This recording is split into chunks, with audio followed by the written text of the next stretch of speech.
imagem viva. Cidade do México.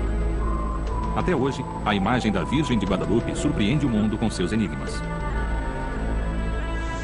A imagem apareceu misteriosamente no manto de um índio titimeca e é carinhosamente chamada de La Morenita, pois suas feições parecem ser mestiças. Por quase 500 anos, a Virgem de Guadalupe é um símbolo para os fiéis da América Latina. A tradição religiosa afirma que 10 anos após a conquista da capital asteca, batizada de Cidade do México, na manhã do dia 9 de dezembro de 1531, o índio Juan Diego se dirigia a Tlatelolco, mas ao passar pelo Monte Tepeyac, ele foi atraído pelo canto harmonioso das aves que estavam no alto da colina onde o sol surgia. O índio então se dirigiu para o local e ouviu uma voz doce chamá-lo. Era uma jovem em pé, rodeada de luz, que falava e se expressava na língua culta dos astecas, o náhuatl.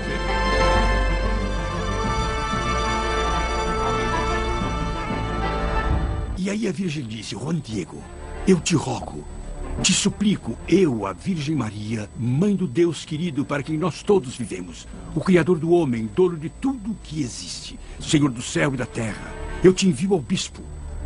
Fale para ele que eu quero uma casinha aqui, no campo, para que eu possa mostrar o que é o amor, o que é ternura, o que é compaixão, o que é bondade, o que é paz, o que é verdade, o que é justiça. E Juan Diego, apressadamente, vai procurar o bispo. E é claro que ele teve dificuldade para ser atendido.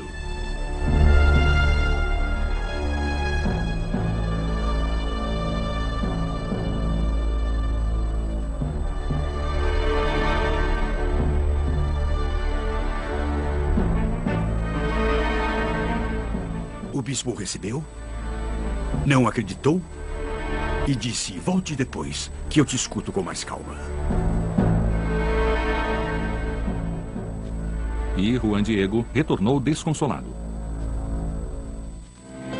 Naquele mesmo dia, o índio subiu ao Monte Tepeyac e encontrou a Virgem novamente.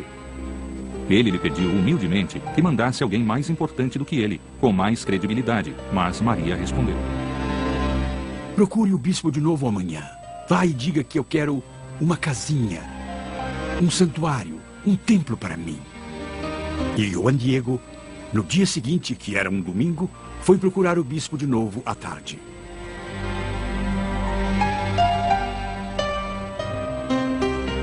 O bispo não acreditou e disse que queria uma prova, que queria um sinal para que conseguisse acreditar que era mesmo a Senhora do Céu que o enviava.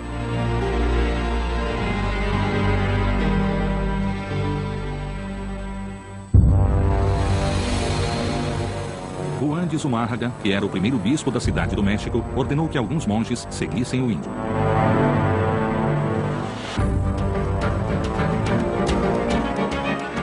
Os monges o seguiram por um longo trecho por dentro dos bosques, mas não conseguiram acompanhá-lo, e em determinado momento acabaram perdendo-o de vista. Chegando ao topo do Monte Tepeyac, Juan Diego encontrou a Virgem mais uma vez. E quando ela ouviu da boca do pobre homem que o bispo queria uma prova, Maria pediu a Juan Diego que voltasse na manhã seguinte e ela lhe daria um sinal para que mostrasse ao bispo. Mas no dia seguinte, Juan Diego não apareceu. O índio tinha ido atrás de um médico, pois seu tio estava gravemente doente.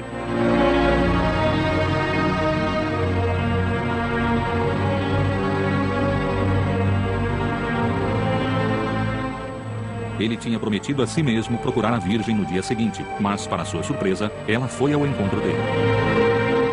Juan Diego, meu filho, me diga o que o angustia, qual é a sua preocupação? Me fala. Depois de ouvir as explicações de Juan Diego, Maria disse: não se preocupe. Seu tio já está curado. Confia, sou sua mãe. Agora sobe, vá para onde nos encontramos as outras vezes. Lá você vai ver umas flores. Corte-as e traga-as para mim. E Juan Diego foi correndo buscar as flores. Ele as colocou em seu manto e as levou para a Virgem.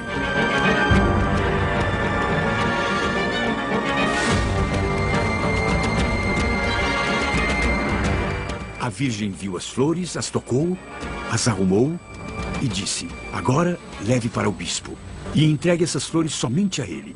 Diga que é o sinal que a senhora envia do céu. E na manhã do dia 12 de dezembro, Juan Diego voltou a procurar o bispo para lhe entregar aquelas maravilhosas rosas de Castela que nunca cresciam no Monte Tepeyac, principalmente no inverno. Já na casa de Zumárraga, o índio precisou esperar muito tempo antes de ser recebido.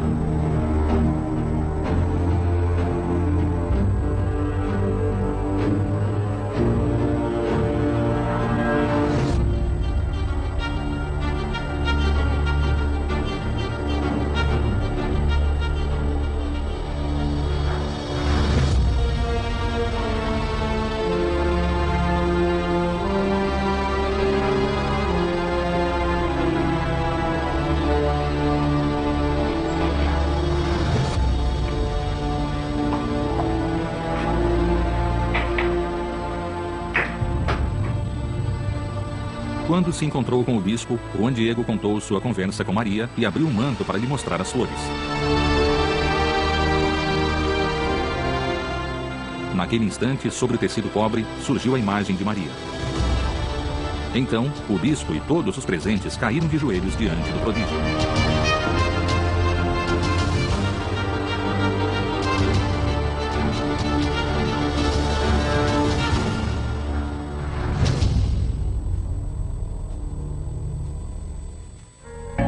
Juan Diego cumpriu sua missão e voltou para cuidar do tio, que havia deixado no dia anterior. O tio lhe contou que a Virgem aparecera diante de sua cama, apresentando-se pelo nome de Guadalupe. A história de Juan Diego e Nossa Senhora de Guadalupe se espalhou rapidamente por via oral, seguindo a tradição asteca. Mas também existem fontes escritas igualmente numerosas narrando esses eventos. E assim foi possível verificar a existência dos personagens da história. Entre as fontes indígenas mais próximas da época dos acontecimentos, há uma que é considerada uma obra-prima, e seu nome significa Aqui é Dito. É o documento oficial e histórico das aparições de Nossa Senhora. Foi escrito 20 anos depois das aparições de Nossa Senhora. É uma beleza do ponto de vista histórico, poético, literário. O documento mais importante é o Nicam Mopoa. É um dos documentos mais importantes, sem dúvida, e um dos mais antigos. A cópia mais antiga que encontramos é mantida no arquivo de Nova York, nos arquivos públicos de Nova York e na Biblioteca Lenox, e foi escrito por Antônio Valeriano, um indígena sábio que estudou com os franciscanos tanto o espanhol quanto o latim. Dessa maneira, ele escreveu com caracteres em latim, mas com som em náhuatl. Esta e outras fontes, tais como o Códice de 1548, também conhecido como Codex Escalada, que datam da morte de Juan Diego, foram cuidadosamente analisadas pela Igreja. Em 1990, o Papa João Paulo II beatificou o índio. Assim, São Juan Diego tornou-se o primeiro índio leigo a ser canonizado na história do cristianismo. O manto de Juan Diego em que apareceu a imagem de La Morenita era um pano simples, também conhecido como capa e usado pelos índios mais humildes. Eram tecidos bem compridos que eles usavam para se cobrir. Às vezes dormiam a céu aberto, se cobriam com isso ou usavam para transportar objetos. Colocavam no manto as coisas que compravam no mercado. Era um tecido de múltiplas utilidades e era bem forte. Esse manto foi tecido em um tear de cintura com largura de mais ou menos 50 a 55 centímetros. E o manto de San Juan Diego era formado por 3 peças. A imagem cobriu 2 peças. Então podemos ver a união de 2 tecidos. E dá para notar a costura que corre verticalmente através da imagem. Um estudo foi conduzido no Instituto de Biologia da Universidade Nacional Autônoma do México em 1946, que confirmou que as fibras do tecido correspondiam às fibras de agave. Além disso, os mantos não eram usados como telas de pintura. Miguel Cabrera, um dos grandes pintores do século XVIII, disse que era absurdo que algum pintor escolhesse aquele tecido, primeiro, porque era um pano grosseiro e, segundo, porque era composto por 2 pedaços de tecido. Quando se juntavam as pinturas, era preciso unir várias telas, mas ocultando a costura. Era impensável que um pintor deixasse a costura visível. E como um tecido feito de agave de natureza tão frágil pôde se manter conservado por tanto tempo? A tela tem que ser continuamente submetida ao combate de pragas, pois é atacada por pragas. Então, ao contrário das telas de linho, que podem durar muitos anos, os tecidos de agave duram pouco tempo. E essa é uma das questões que surpreendeu, digamos assim, muitos pesquisadores. pois o material se manteve conservado por mais de 475 anos, em comparação com outros tecidos que foram feitos com um material bem semelhante ao do manto e que não duraram mais de 10 anos. Um caso concreto é uma pintura de Rafael Gutierrez, do final do século XVIII, que foi colocada na igreja de Pocito, perto da antiga capela, da antiga basílica, e que não durou mais de 10 anos. Após 8 anos, todas as cores que foram usadas haviam mudado. O material estava bem desgastado e as fibras se rompiam, apesar de estar protegida por vidro. Todo o ambiente em que se encontrava o manto favorecia o apodrecimento e a deterioração do tecido, pois era um ambiente muito úmido e salgado. O sal adere às rochas e pedras e faz com que elas desmoronem, e a imagem original ficou praticamente 120 anos sem a proteção de um vidro. Então é mesmo uma surpresa o fato de que esse material tão frágil tenha sido preservado. E foi só recentemente que se tomou medidas especiais para proteger o manto das agressões do meio ambiente. E estudos recentes mostraram que o tecido não sofreu nenhum desgaste. Além disso, o manto sobreviveu a um incidente em que foi derramado ácido nítrico sobre o tecido, o que provocou o aparecimento de uma mancha que está desaparecendo inexplicavelmente. Mas não é tudo. Uma bomba lançada em um atentado em 1921 destruiu tudo que havia na igreja, danificando um crucifixo de bronze sólido, mas a imagem foi a única coisa que permaneceu intacta. O modo como a imagem foi fixada sobre o tecido também é um mistério. O manto não recebeu aquela preparação prévia que os pintores fazem nas telas para eliminar as irregularidades do material, preenchendo as frestas e criando assim uma superfície adequada para receber as tintas coloridas e para que estas se fixem. No caso do manto, desde 1666, há evidências de que não houve essa preparação. O tecido do manto é tão aberto que podemos ver através dele. O brilho das cores na imagem de Guadalupe também parece não sofrer as agressões do tempo. Há uma descrição de como era a aparência da pintura ao longo da história e as cores que tinha. E elas permaneceram as mesmas. Mas as pinturas que foram preservadas e mantiveram a cor possuem uma base de preparação e receberam uma camada de proteção, um verniz final que protege as cores. E ainda assim, o verniz aplicado se oxida com o tempo. Nas pinturas, para criar a sensação de volume e profundidade, são aplicadas várias camadas de cores e diversas pinceladas com tonalidades diferentes. E na imagem da Virgem de Guadalupe, do manto que temos, é como se fosse uma única pincelada ou uma única aplicação de tinta. E outro fato muito surpreendente é que o tecido é muito grosseiro, porque conseguimos ver os nós e as partes mais grossas que servem para criar volume. Nos lábios da Virgem, um dos nós do tecido ajuda a criar esse volume. É como se aproveitasse as imperfeições do tecido para formar o rosto dela. Podemos ver imagens de Guadalupe por todo o mundo e cópias de pintores, mas nenhuma conseguiu reproduzir essa face. Utilizando a fotografia infravermelha, uma técnica usada ainda hoje nos estudos críticos de pinturas antigas. Nos anos 80, os professores Jody Smith e Philip Callahan, funcionários da NASA, confirmaram que o manto não recebera preparação de fundo para a pintura. E acrescentaram que havia ausência total de pinceladas. Nenhum traço, nenhuma técnica de pintura conhecida. E não é só isso.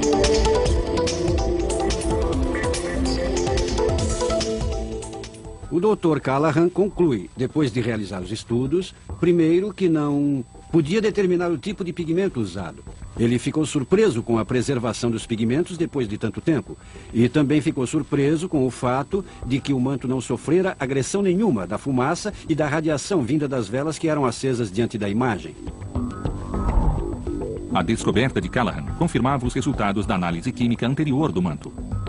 Também pôde-se observar, através desses estudos e de um estudo em especial que foi feito em 1936 pelo Dr. Richard Kuhn, que analisou uma fibra amarela e uma fibra vermelha do manto. E ele não pôde determinar se os pigmentos eram de origem vegetal, mineral ou animal. Nem foi capaz de explicar a preservação dos pigmentos que, depois de tantos anos, ainda eram conservados de um modo, assim, tão natural, pareciam naturais, o que não acontecia nem mesmo com as várias réplicas. O Dr. Kuhn era especialista nesse assunto. Ele recebeu o Prêmio Nobel de Química e conhecia a composição química de ácidos, pigmentos, corantes, bases. No entanto, Smith e Callahan afirmaram que algumas partes da imagem podiam ter sido acrescentadas sucessivamente, como os raios do sol, as estrelas no manto e a lua debaixo dos pés da Virgem. Mas então, como se explica que todas as cópias da pintura, até mesmo as mais antigas, apresentem os mesmos elementos da imagem original? Uma das cópias mais antigas, feita antes de 1571, se encontra em Gênova, na Itália.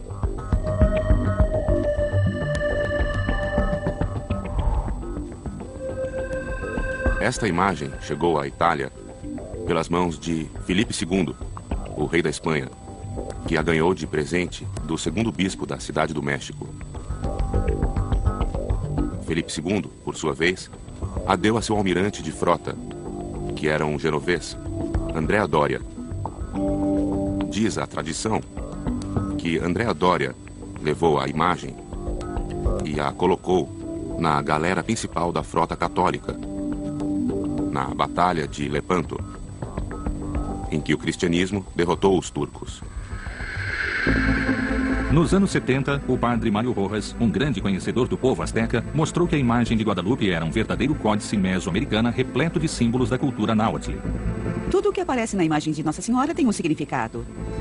A sua roupa e todas as cores que ela apresenta são da realeza. A cor azul turquesa, representa o jade, que era mais valioso que o ouro. A cor rosa do vestido simboliza o amanhecer, o que significa que a Virgem apareceu para anunciar o nascimento do sol de Deus. E a cor do amanhecer traz as flores do cerro. São 3 tipos de flores. Nos símbolos astecas, um dos mais importantes é a flor de Nauyuoli, que é uma flor com 4 pétalas e um centro e... As 4 pétalas representam os pontos cardeais, o movimento eterno de Deus, o centro do universo.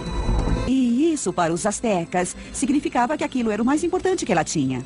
Com isso, ela dizia que carregava o menino Jesus. Ela trazia Deus, a criança Sol, para nascer aqui com eles, para que o conhecessem, para que o encontrassem. E eles entenderam tudo isso pela flor de Nauyuoli. E até a forma das flores no vestido da Virgem tem um significado preciso. As flores do cerro são chamadas assim porque possuem... Ela tem a forma das colinas. É assim que as colinas são simbolizadas em mapas. Como essas flores, com pequenos círculos que terminam em bico, porque com isso ela queria dizer Tepeyacatel, que significa o pico da colina, ou monte pontudo. O padre Chaves reforça ainda mais o importante significado dessas flores que os índios chamavam de flor e canto. O símbolo do bispo eram as flores, em uma terra que já estava morta, árida, poeirenta, salgada, onde não havia vida, mas havia flores. E para os índios, flor e canto significam a verdade. O símbolo é muito mais potente, muito mais forte a partir da mentalidade indígena do que da espanhola. E eles disseram, não consigo ver a raiz, mas eu entendo que é na raiz que está a vida. E, portanto, o sinal que estava sendo enviado pela Virgem para o bispo era o símbolo da verdade. E tudo isso que eu acabei de dizer, os índios entenderam porque fazia parte da vida deles, fazia parte da cultura deles, e eles entenderam perfeitamente que era algo nobre. Além disso, ela era a imperatriz, porque somente o imperador Montezuma podia usar o manto azul, que significava céu cravejado de esmeraldas, ou seja, era um azul esverdeado. E ela era mãe, porque estava grávida de Deus Todo-Poderoso, porque lá estava a flor de 4 pétalas. Ela era sempre virgem, porque, como as donzelas, usava os cabelos soltos, penteados para baixo, simbolizando a virgindade. Portanto, os índios viram no cabelo o sinal de virgindade e na fita, a maternidade. Na cultura asteca, quando uma mulher estava grávida, ela usava uma fita roxa na cintura. Mas as estrelas do manto também eram um mistério. O doutor Juan Homero Hernández Illescas realizou um estudo especial juntamente com 2 doutores em astrofísica, Canto Ilha e Armando Garcia de León, da Universidade Nacional Autônoma do México. Os pesquisadores começaram pela data e localização das estrelas que correspondiam ao solstício de inverno de 1531. Era fato conhecido que, para os astecas, o solstício de inverno significava o nascimento do Sol Novo, a luz que encontra força e vigor, e, portanto, um momento muito importante do ano. E os pesquisadores descobriram que em 1531, o solstício ocorreu exatamente em 12 de dezembro, o dia do milagre do manto de Juan Diego. Uma coisa interessante é que, o solstício de inverno devia ter sido no dia 22, mas foi no dia 12. E foi aí que começou toda a história. Até mesmo os astrônomos do Centro Astronômico do México disseram que o solstício no dia 12, porque não havia sido feita a mudança do calendário juliano para o calendário gregoriano. Depois. E como narrado no Unicam Opoa, o milagre aconteceu no final da manhã. Naquela hora não era possível ver as estrelas. Então o que fazemos é simplesmente traçar as posições das estrelas no planetário. Analisando as constelações que eram visíveis naquele momento nos territórios do Vale do México, o Dr. Hernandes descobriu algo surpreendente. O céu coincidia com as estrelas presentes no manto da Virgem. No lado esquerdo do manto se vêem as constelações do Sul, 4 estrelas que fazem parte da constelação de Ophiuchus. Abaixo se observa Libra, e à direita, uma das estrelas de Escorpião. Na altura do braço se encontram 2 estrelas da constelação de Lobo e uma extremidade de Hidra. Abaixo há o quadrangular ligeiramente inclinado da constelação de Sagitário e se observa perfeitamente o Cruzeiro do Sul. Na parte inferior, Sírio brilha sozinho. No lado direito do manto, no entanto, estão visíveis as constelações do norte. Sobre o ombro de Maria, um fragmento da constelação de Pastor. Abaixo vê-se perfeitamente a constelação da Ursa Maior. À sua direita se encontra a cabeleira de Berenice e abaixo os cães de caça. À esquerda se vê Tubã, que é a estrela mais brilhante da constelação de Draco. Abaixo há outras 2 estrelas que fazem parte da Ursa Maior e ainda se vê 3 estrelas da constelação de Touro. Não foi uma tarefa fácil, porque, como se sabe, o céu é côncavo. E colocá-lo em alguma coisa plana é completamente diferente. Mas tudo isso foi feito. E, a princípio, imaginamos que as estrelas no céu tinham sido dispostas como se a envolvessem. Mas não era o caso. Era mais como um espelho. As estrelas no manto da Virgem reproduzem a disposição das constelações no momento da aparição, mas vistas a partir do espaço e não da Terra. Até mesmo a Lua, presente na imagem, corresponde à disposição astronômica do céu em 12 de dezembro de 1531. A Lua, quando apareceu a Nossa Senhora no solstício de inverno, a Lua estava em quarto crescente, como a vemos na imagem. E como disse Gutierrez Tibon, ele explica que México significa o umbigo da Lua. A imagem de Nossa Senhora é um códice. Um códice é um livro em que não existem letras, mas onde todos os desenhos têm um significado. O vestido representa a Terra e as estrelas no manto azul representam o céu, o plano do céu. As culturas que se desenvolveram na Mesoamérica estavam estreitamente ligadas à observação do céu, à observação dos objetos celestes, de modo que chegaram até mesmo a determinar o ciclo sinódico de Vênus, Marte e Júpiter e puderam observar o movimento da abóbada celeste. A aldeia era permeada de toda essa atividade, o que permitia, por exemplo, realizar festas religiosas e as atividades civis, e também, é claro, o plantio e a colheita dos alimentos. Eles também eram capazes de determinar os ciclos astronômicos das conjunções de planetas e, podemos dizer, montar um calendário que pode ser considerado um calendário lunisolar.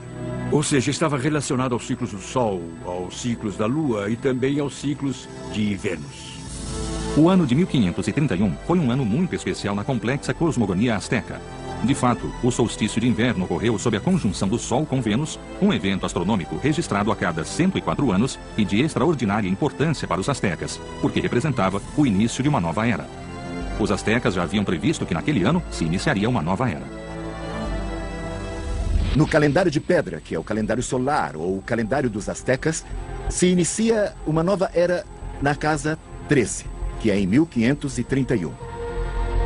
Em 1521 se concluiu a conquista do México. Foi uma época terrível, assustadora para os índios. Houve uma grande depressão. Não só por terem sido derrotados na guerra, mas também porque tinham em sua mentalidade religiosa, acreditavam que o quinto sol, aquele momento, aquela era em que eles viviam, iria acabar. Na imagem da Virgem e nos relatos das aparições, existem referências a uma das divindades mais amadas dos astecas, a deusa Tonantzin, cujo festival estava associado com o solstício de inverno. Ela era Tonantzin, a mãe de todos os deuses. Era uma deusa e seu templo ficava no sopé do Tepeyac. Acredita-se que os índios inicialmente chamaram Guadalupe pelo nome da deusa Tonantzin, reconhecendo nela a mesma divindade. Os índios haviam acrescentado um título indígena, Tonantzin Guadalupe. Tonantzin não é um nome, é um título. Nossa querida mãe, é um tratamento bem reverencial. Mas então quem teria pintado essa imagem que representa uma síntese perfeita entre a iconografia cristã e a cultura mesoamericana? 10 anos depois da conquista do México, quem poderia ter esse profundo conhecimento dos dois mundos? E quem poderia ter representado esse conhecimento em uma obra-prima tão harmoniosa como a imagem de Guadalupe? Estudos sobre a imagem de La Morenita demonstraram que a pintura respeita a chamada proporção áurea, que é uma correspondência harmoniosa entre as partes individuais e o conjunto entre espaços e volumes, que os gregos conheciam bem e que na proporção áurea de 1:6:18 está presente na natureza, no homem, nas galáxias e até mesmo na música. Meu marido começou a usar como referência a costura no centro da imagem. E a partir dela, ele encontrou um quadrado perfeito. E desse quadrado perfeito, com a ajuda de um compasso, ele ressaltou outra parte da imagem, que forma um pequeno retângulo, como pode ser visto na imagem. E o total da imagem, o quadrado mais o retângulo, está na proporção áurea, a proporção perfeita. Em 2008, um matemático chamado Fernando Orreda Llanes fez uma incrível descoberta usando como base os estudos de Pitágoras sobre matemática e música. Utilizando o retângulo áureo da imagem como ponto de partida, o matemático obteve um pentagrama, descobrindo que os símbolos no vestido e as estrelas do manto se encaixavam perfeitamente como pausas e notas musicais. O resultado foi a descoberta de uma melodia real e verdadeira na figura da Virgem de Guadalupe.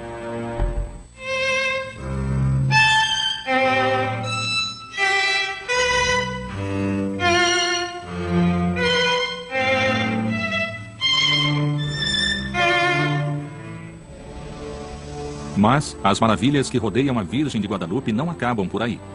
O engenheiro peruano José Asti Tosman retomou alguns estudos da década de 60 que defendiam a existência de figuras humanas nos olhos da Virgem e fez uma descoberta extraordinária.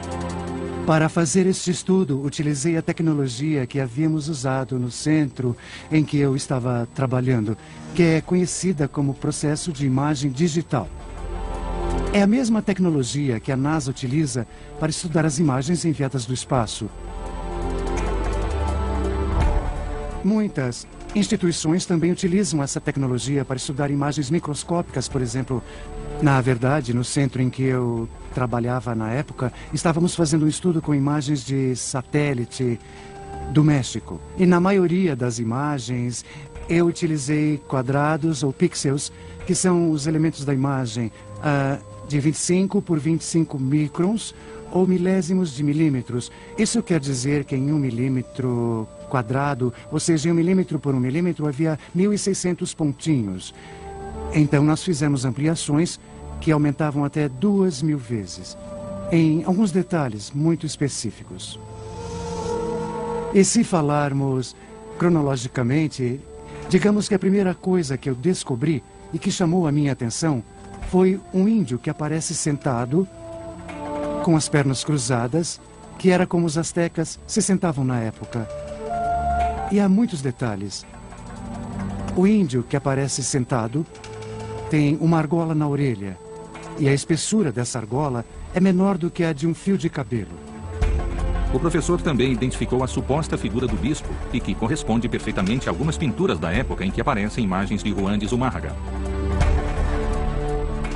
Ele também encontrou a figura de Juan Diego com um manto ao redor do pescoço.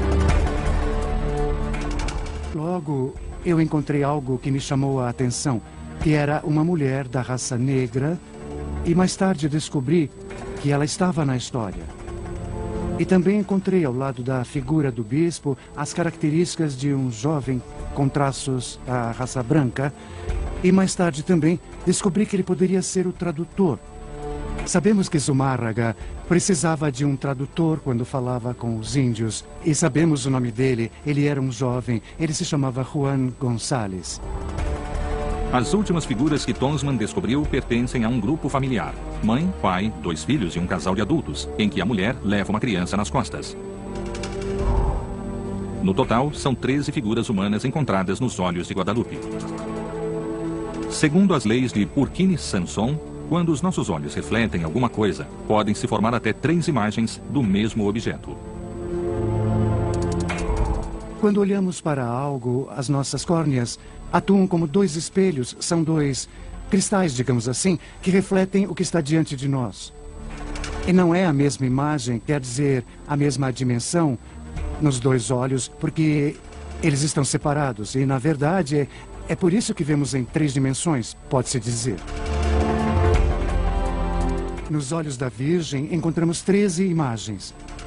Mas elas estão agrupadas em 2 cenas. Uma das dúvidas que as pessoas têm muitas vezes é se a Virgem estava no manto, como ela podia ver Juan Diego. Isso é algo muito interessante quando analisamos o manto, em que podemos sim ver, e eu analisei com bastante cuidado, não é só a imagem da Virgem, é como se fosse um momento antes de ela ser impressa. Então a hipótese é que a Virgem estava diante do grupo invisível. La Morenita apareceu diante do tio de Juan Diego e o curou. E também lhe revelou seu nome, Guadalupe. Mas Guadalupe já era um nome bem conhecido na Espanha, na região da Extremadura, e estava ligado à aparição de outra virgem, que tinha raízes no período em que Lucas, o evangelista, escrevera o Evangelho.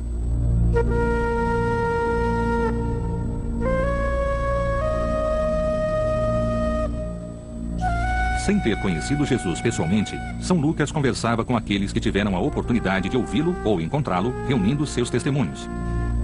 E o apóstolo Paulo teve um papel fundamental na formação de seu evangelho. O evangelista o acompanhava em suas longas viagens da Palestina à Grécia, fazendo inúmeras perguntas a respeito de Cristo. Ele também esteve presente durante os sermões que o apóstolo pregava. Mas, acima de tudo, o Evangelho de Lucas relata fielmente as histórias da verdadeira protagonista dessa incrível história, Maria. Em suas longas conversas, ela lhe confiava muitos detalhes da vida do filho querido, de sua infância e dos primeiros sermões. São Lucas escrevia tudo com atenção e ouvia devotamente. Por ele, sua obra se chamaria O Evangelho de Maria. Além de ser evangelista, São Lucas era médico e artista. A Virgem foi tema de muitas pinturas e esculturas atribuídas a ele. E de uma delas, parte a incrível história que nos coloca em contato com a Virgem de Guadalupe, no México.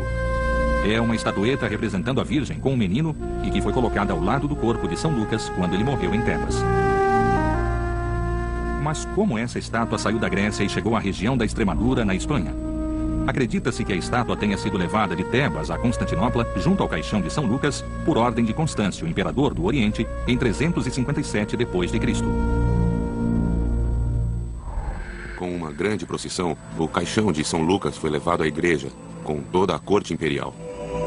À frente de todos, ia o bispo de Constantinopla, Macedônio, que trazia essa estátua com as mãos erguidas, enquanto a procissão chegava ao altar central.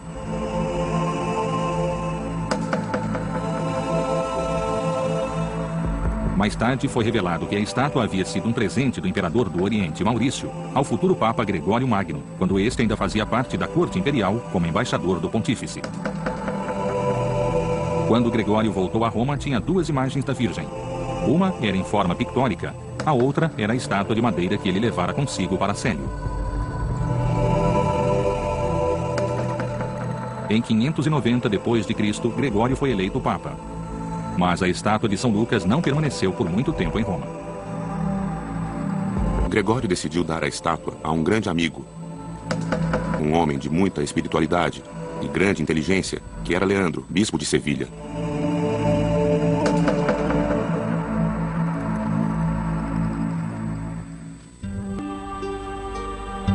A estátua ficou no altar da Catedral de Sevilha durante quase um século, mas desapareceu durante a invasão árabe à Espanha.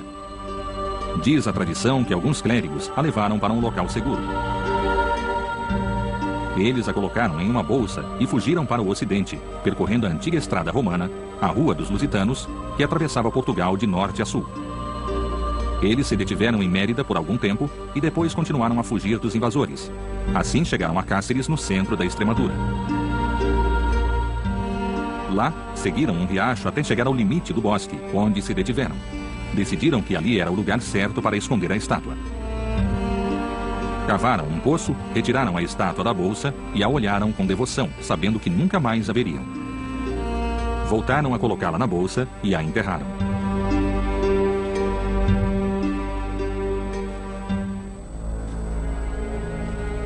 Dessa estatueta, é óbvio que não se soube mais nada. Mas continua a se falar disso nas lendas dos povos daquela região, nas aldeias daquele lugar. Histórias que narravam acontecimentos estranhos. e que as avós e avós contavam a seus netos ao redor da fogueira, durante os invernos. Contava-se que havia um tesouro escondido na floresta. Por 600 anos, a estátua de São Lucas foi esquecida, até ao verão de 1329. Diz a tradição que, naquele ano, Gil Cordeiro, um pastor de Cáceres, entrou na floresta para procurar uma vaca que se perdera de seu rebanho. Ele vagou incansavelmente por 3 longos dias, percorrendo as trilhas inacessíveis da Extremadura. Gil já havia perdido a esperança de encontrar a vaca. Ele caminhou ao longo de um córrego que se chamava justamente Guadalupe, porque os árabes o haviam chamado assim.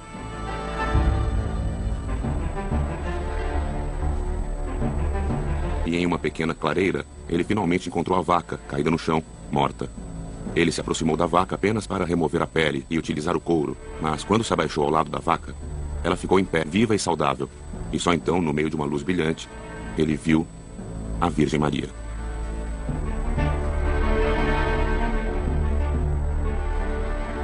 Maria pediu ao pastor que fosse buscar os frades do povo e disse que deveriam cavar onde o animal estava, pois lá encontrariam uma estatueta de madeira que deveria ser venerada. O pastor, transtornado, voltou para a aldeia e na manhã seguinte, ao chegar em casa, contou à esposa o que acontecera. A esposa, mais tranquila com o retorno do marido, lhe disse que o filho que estava gravemente doente fora curado naquele momento. Gil, então, foi com alguns amigos anunciar o milagre para os clérigos da aldeia. Todos foram juntos contar aos sacerdotes o que a Virgem tinha dito.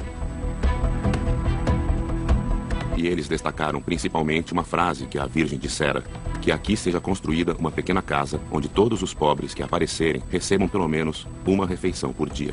Os sacerdotes se dirigiram ao local da aparição, escavaram e realmente encontraram a estátua de madeira, esculpida por São Lucas.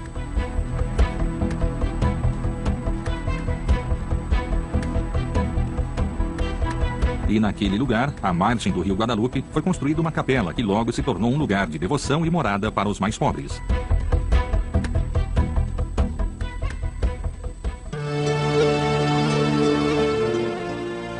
Os reis da Espanha, Fernando e Isabel, tinham o costume de visitar o santuário. Ali eles construíram uma casa, uma residência no local, e a partir de lá, assinaram várias ordens e leis. Um desses decretos foi precisamente se deviam ou não financiar a aventura de Cristóvão Colombo. E há muitas evidências na Extremadura da devoção de Cristóvão Colombo à Virgem de Guadalupe. Em seu diário de bordo foi registrado um importante episódio. No regresso da descoberta da América, a caravela de Cristóvão Colombo entrou em uma forte tempestade. Naquele momento terrível e assustador, Colombo reuniu a tripulação e fez uma promessa. Se a Virgem os salvasse daquela horrível tempestade, alguns deles deveriam ir em peregrinação a um santuário da Europa. Colombo manteve a sua promessa e foi ao santuário da Virgem de Guadalupe, na Extremadura. Cortés também era da região da Extremadura, assim como muitos missionários enviados ao Novo Mundo. Isso sugere que foram os próprios espanhóis que chamaram a Virgem Mexicana de Guadalupe. Mas há indícios de que os espanhóis e até mesmo os missionários franciscanos não queriam que a Virgem Mexicana recebesse esse nome. Além disso, naquela época, os dois povos ainda estavam bem longe de se conhecerem e se compreenderem. Após o decreto de Carlos V, o ministro dos franciscanos na Espanha, Francisco de Los Angeles, enviou um grupo missionário chamado os 12 Apóstolos do México. Mas eles não conseguiram converter a antiga aldeia. Os primeiros anos de evangelização foram muito difíceis. Os 12 apóstolos do México não conseguiram compreender o significado alegórico dessas estátuas. Para eles, elas eram monstruosas, diabólicas. E os índios, especialmente os sacerdotes, não entenderam por que esses homens tão santos que transmitiam uma mensagem de paz, que traziam uma mensagem de fraternidade, eram tão diferentes dos outros homens brancos espanhóis, que, por sua vez, os torturavam, os privavam da liberdade e os matavam.